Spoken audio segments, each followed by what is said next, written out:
Jordi fez parte do grupo de jovens do GEAC, talvez o grupo mais ativo que tivemos até hoje.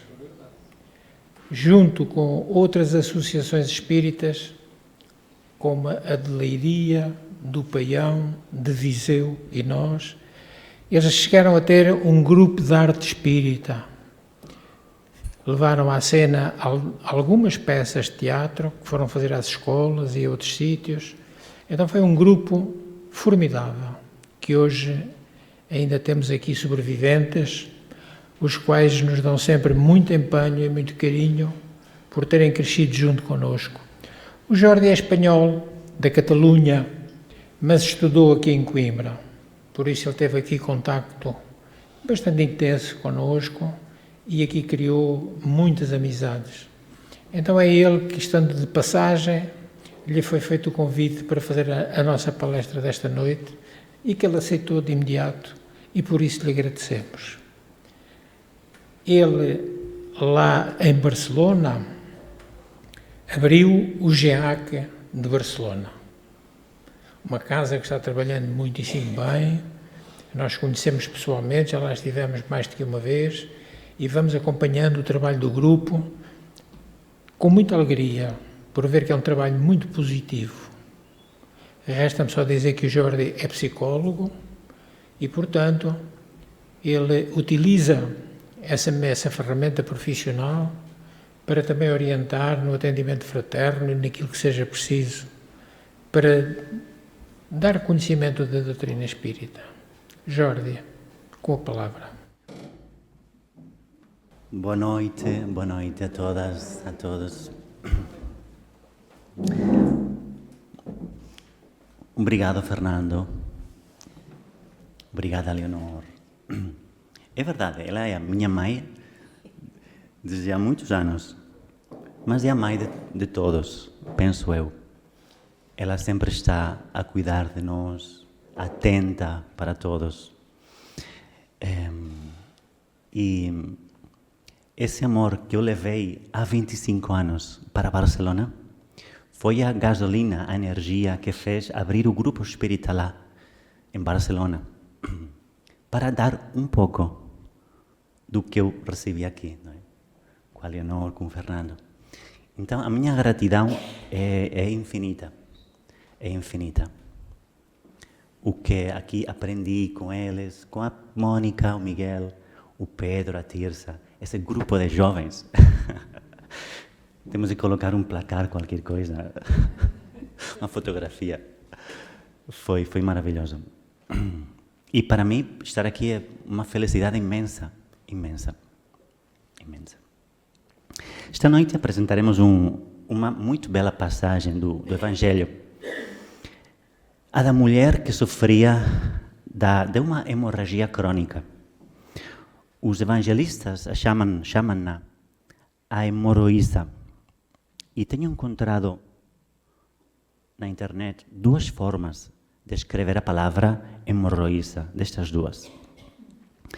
Seja de uma forma ou de outra, esta palavra faz referência a uma doença no sistema reprodutor da mulher, que provoca hemorragias severas e muito frequentes. Conhecem esta história? Sim? É uma das minhas favoritas. Havia pouco tempo que Jesus tinha desembarcado na margem oriental do Mar de Galileia. O Mar de Galileia, que lugar tão profundamente ligado à vida de Jesus.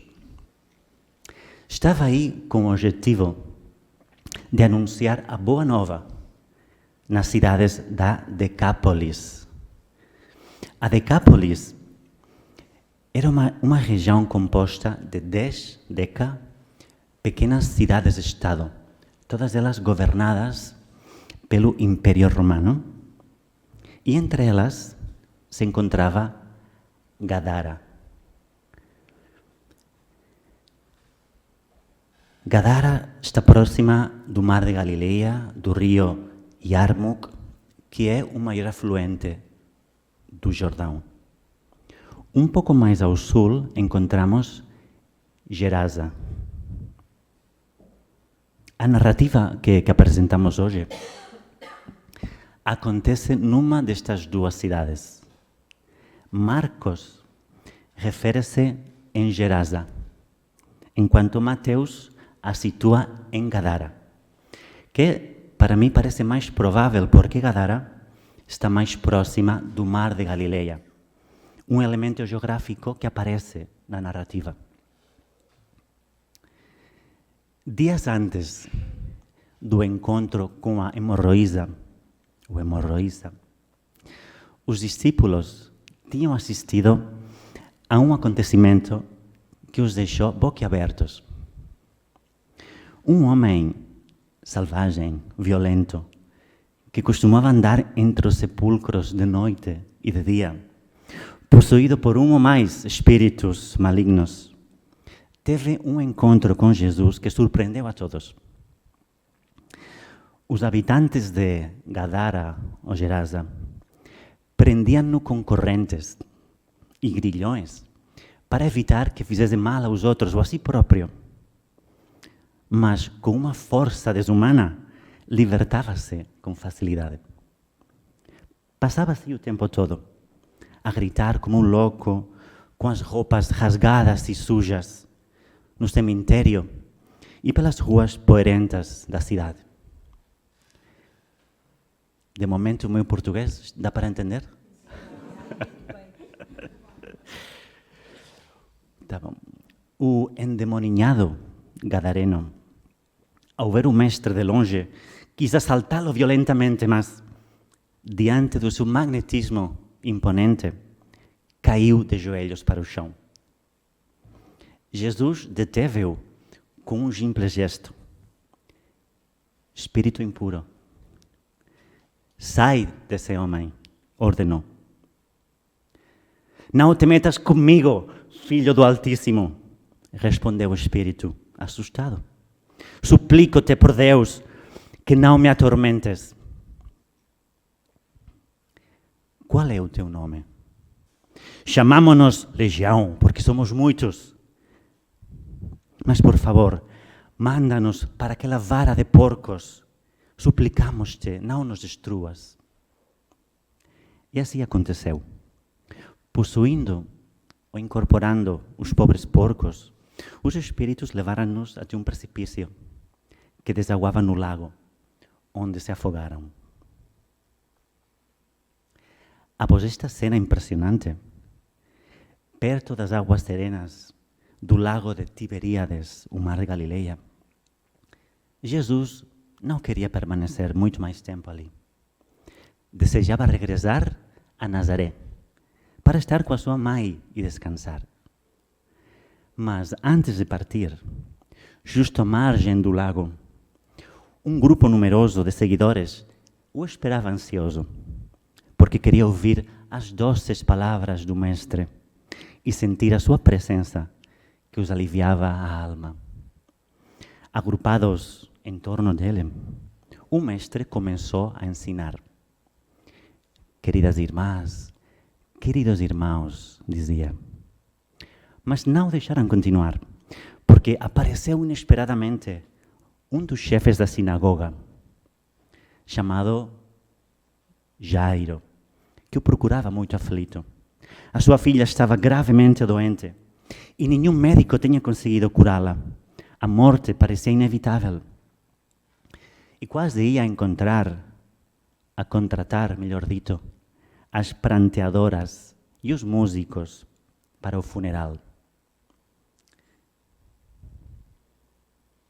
Como sabia Jairo que Jesus estava nas proximidades, correu ao encontro,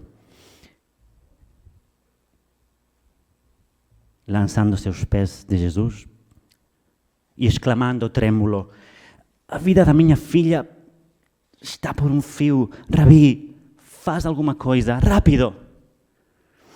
Jesus olhou para ele e não hesitou nem por um segundo. Pediu desculpa às pessoas que estavam ali esperando para ouvi-lo e pôs-se de caminho à cidade. A multidão está aqui Seguiu desordenadamente, apressada e curiosa. Queriam ver mais um milagre. Imaginem, quem não queria? Vocês ficavam em casa sabendo que o mestre está aqui em Coimbra? Avançavam, mas desordenadamente. Era uma algazarra. O próprio Jesus tinha dificuldade em caminhar entre a multidão. Empurravam-se uns aos outros. Pedro tentava abrir caminho. Os guardas romanos observavam a distância, tensos, prontos para intervir. Iam a caminho da casa de Jairo, quando, de repente, num giro narrativo brilhante, os evangelistas desviam-se da história da filha de Jairo e levam-nos para o outro lado da cidade, onde vivia uma mulher que era conhecida por todos, porque lavava as roupas no rio e prestava alguns serviços humildes ao povo, mas sobretudo era conhecida porque sofria de uma doença grave havia 12 anos. Tratava-se, como sabemos já, do que provavelmente hoje chamaríamos de menorragia ou metrorragia. Deixava exausta, pálida, sem forças, muito fraca. E devido aos preconceitos e à superstição, era considerada impura. Mais do que isso, repugnante. Era invariavelmente rejeitada por todos, desprezada. Ninguém a queria por perto, nem sequer a sua própria família. Não podia tocar ninguém, nem ser tocada. Ela gastou todo o dinheiro que tinha em médicos, mas o seu estado não melhorava, ainda piorava. E aqui eu gostaria de fazer-vos uma pergunta, para ver se estão atentos. O que acham que poderia representar simbolicamente a mulher das hemorragias? A que ou a quem poderia simbolizar? A que ou a quem? E as hemorragias, o que representam? Quando lemos o Evangelho, temos de fazer um exercício de interpretar, não só literalmente a história, mas simbolicamente. Então, quem quer me ajudar? Para quê? Não?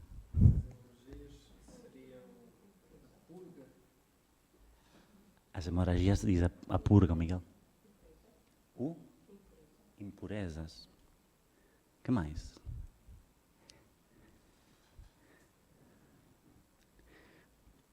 A hemorroísa representa todos nós. Todos nós que sofremos dores.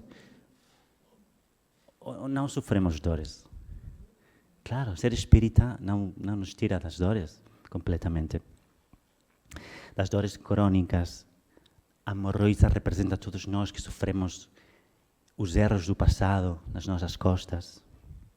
Erros dos que ainda não nos libertamos. E a hemorragia, esse sangue, é precisamente esses desafios que consomem nossa energia, que nos fazem improdutivos. A ansiedade, a depressão, os conflitos familiares, mas também a preguiça, a falta de disciplina, tudo aquilo que nos detém, que atrasa nosso progresso. Essa é a hemorragia, é a hemorroísa. A mulher, porém, nunca perdeu a esperança. Continuava a trabalhar para sustentar como podia. Confiava nas promessas do Senhor, feitas pelos profetas. Sabia de cor esse trecho de Isaías, que diz: Dizei aos de coração angustiado, não temais. Eis que o vosso Deus vem para vos salvar. O próprio Deus virá e vos curará. Os olhos dos cegos se abrirão e os ouvidos dos surdos ouvirão de novo. O coxo saltará como o veado, e a língua do mudo cantará. Ela sabia que o mestre fazia estas coisas fora do comum. E estava a ensinar nos arredores. Não era alheia ao rebuliço provocado pela multidão, que se dirigia à casa de Jairo. Sabia que o mestre tinha feito curas incríveis. Devolvera a visão aos cegos, ouvidos aos surdos. Fizera os paralíticos andar e aos possuídos recuperar a autonomia, como anunciava Isaías. Até a pele dos leprosos ficava suave, com uma palavra, com um gesto só. Se Jesus fez por outros, pode fazê-lo por mim também, pensava. Esta mulher, porém, poderia ter permanecido no lamento. A vida é tão injusta. É tão difícil. Por quê? A culpa é do meu marido, da minha mulher, do governo, das multinacionais. Está muito calor para sair, não é? É muito tarde. Prefiro descansar. Tenho trabalho. Quais são as vossas desculpas favoritas? Ou melhor, que desculpas tenho ouvido falar por aí? Talvez alguma delas. Não vou conseguir. Nem vale a pena tentar. Para quê? A mulher dizia ao contrário. Tentarei, quanto menos tentarei. Sempre posso fazer alguma coisa pequena. É difícil, mas não impossível. Farei a minha parte. Depois de 12 anos de sofrimento, o número 12 também é muito simbólico. Esta mulher ainda tinha forças para tentar mais uma vez. Darei tudo. Não posso deixar de cuidar de mim. Não desistirei agora que está um mestre aqui ao meu lado. A hemorroísa tinha uma intenção clara, um objetivo, um propósito e muita fé. Cada um de vocês, cada um de vós, saberá do seu propósito, do tamanho da sua fé. Podem ser propósitos terrenais ou elevados. Seja como for, é importante ter claro quais são os nossos propósitos. Vocês sabem? Têm propósitos para este ano, para este verão, para esta semana, para hoje? Eu vos felicito porque hoje o propósito era vir cá escutar um espanhol que nem conhecem bem. Então, muito obrigado. Propósitos de crescimento espiritual, sem dúvida. Aqui temos muitos. Mas também psicológico. É importante cuidar a saúde mental. Conversava com a Mônica há um bocado, que ir ao psicólogo é quase um luxo, porque é caro. Normalmente o privado é caro, lá na Espanha também. Mas é uma necessidade tão importante cuidar a nossa mente, ter um bom diálogo mental, uma boa conduta, bons hábitos. O Espiritismo tem recursos maravilhosos para guiar a nossa psicologia, especialmente uma autora espiritual. Sabem de quem estou a falar? Joana de Ângelis, por exemplo. Ter objetivos é como colocar o endereço no GPS do carro. Eu sei que o Fernando não precisa de GPS, porque sabe as ruas de memória.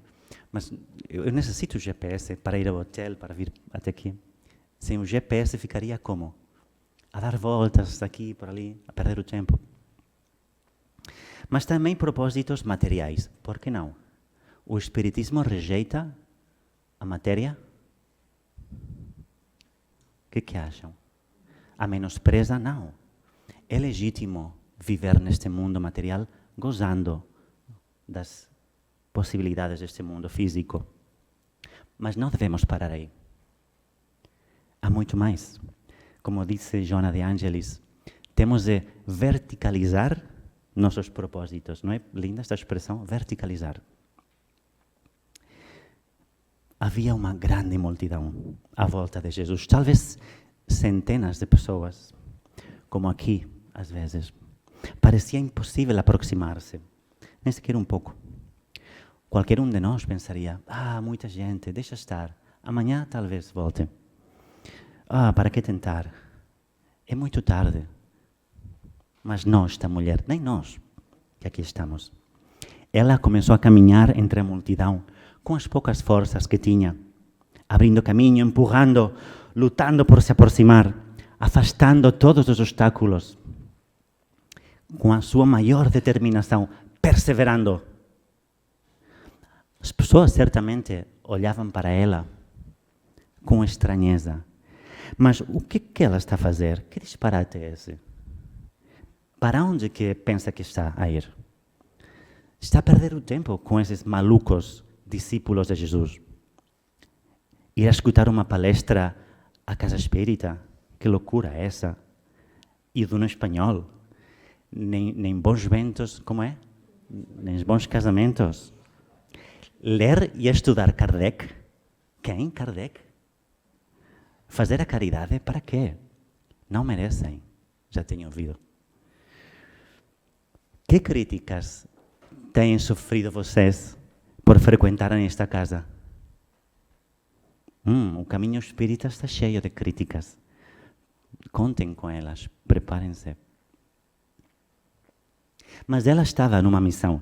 Tinha apenas um objetivo em mente, curar-se, progredir, ser feliz como nós. Não tinha plano B. Nem pensava em atalhos. O esforço, ela nos ensina, o esforço é de cada um. E repetia-se vezes sem conta, quando tocar o seu manto, vou conseguir. Sei que a minha salvação está aí. Eu sei. Nada me deterá. Estou fraca. Quase nem consigo respirar. O meu coração bate forte. Criticam-me, rejeitam-me, traicionam-me, mas eu vou conseguir. Há quem pense que talvez seria mais lógico desistir quando as coisas não correm bem. Desistir? Vocês têm a palavra desistir no dicionário? Eu não tenho. Nunca. Faltavam poucos metros para chegar até ele. Apenas alguns passos. Até que, caindo por terra,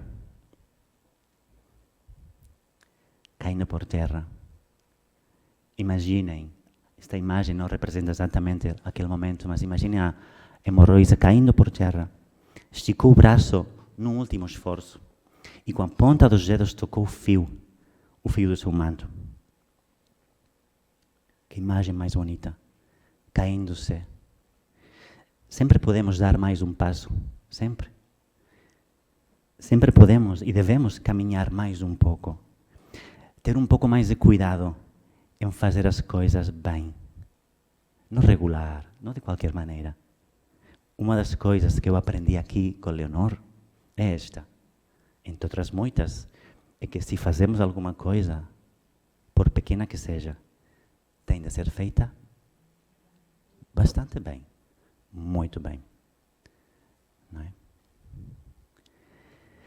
Sempre podemos chegar um pouco mais cedo à Casa Espírita, por exemplo, ou acordar uns minutos antes para orar, para meditar, lutar mais um pouco. E o que representa o fio do manto de Jesus? Que lindo. No judaísmo, estes fios chamam-se zitzit, uma palavra estranha, zitzit. Os zitzit são esses fios que os judeus colocam no manto, na extremidade do manto. E o Antigo Testamento tem esta referência, este texto que diz: fala aos filhos de Israel e diz-lhes que façam franjas, tzitzit, nas extremidades das suas vestes, ao longo das suas gerações, e que coloquem um cordão azul em cada uma dessas franjas, desses fios. Servirá como um lembrete. Quando as virdes, lembrar-vos-ei de todos os mandamentos do Senhor e os cumprireis.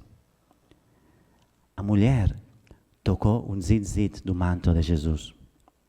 Isto é, tocou a lei. A lei, simbolicamente, comprometeu-se. com as leis divinas. Que linda esta imagem, não é? Tão singela, mas que representa, tem um significado profundo. Ela assumiu um compromisso com as leis divinas. Como a gente tem de assumir um compromisso com quê? Com que temos de ter um compromisso? Com Jesus, por exemplo, isto é. Mas com muitas outras coisas, não é? O nosso papel como pai, como mãe, como avô, como filho, como filha. Compromisso com a saúde mental, que falávamos antes. Compromisso com a casa espírita, não faltar. Porque se faltamos aos compromissos, o que acontece? Entre outras coisas, que complicamos a vida de outras pessoas. Então, temos de nos comprometer e seguir.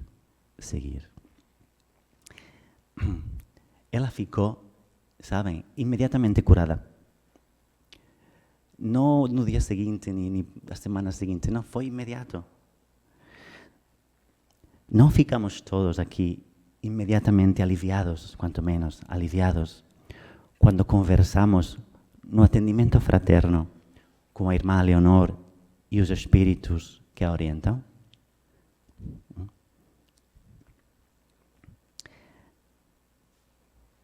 Algo chamou a atenção do mestre, que parando subitamente perguntou aos seus discípulos: um momento, quem me tocou? Pedro, surpreendido por aquela pergunta aparentemente ilógica, respondeu-lhe: Rabboni, o que queres dizer? Estamos rodeados de pessoas. Toda a gente te está a tocar. Mas ele continua a procurar entre a multidão. Não. Muitos estão a esbarrar-me, em contato comigo sem querer, sem prestar atenção, dormidos. Mas alguém me tocou deliberadamente. Alguém tinha um propósito intenso de cura, de elevação. Uma virtude saiu de mim, uma energia, um poder. Naquele momento, os olhos do mestre cruzaram-se com os da mulher. Ela parecia envergonhada, como se tivesse feito alguma coisa de errada, como se não merecesse. Jesus sorriu, profundamente comovido, e disse-lhe: mulher, a tua fé te salvou. O teu trabalho, o teu esforço, a tua perseverança.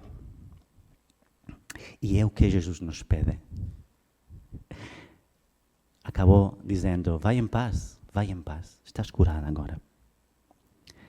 Se acreditas, se tens um propósito elevado em mente, quando persistes, apesar dos obstáculos, das críticas, do sono, do cansaço, quando te repetes interiormente, vou conseguir. E aqui temos muitos exemplos de mulheres que têm conseguido. Custe o que custar, pelo menos vou dar o meu melhor. Vou fazer a minha parte. Foi uma mensagem do Espírito Leo no Facebook que um dia me deu a mim. Faz a tua parte, Jordi. Este convencimento ativa o poder de Deus, o poder dos Espíritos de luz, imediatamente. Não é maravilhoso? Deus, Jesus, os Espíritos mentores, estão constantemente a passar diante de nós, entre a multidão. Estenderemos a mão como a mulher das hemorragias? Ou esperaremos passivos por um milagre? A Leonor é muito boa, sem dúvida, mas nem sempre consegue milagres. Temos de nos esforçar muito. Vão se esforçar por Ele? Vão se esforçar por Jesus? Como? Sim, com certeza. Muito obrigado.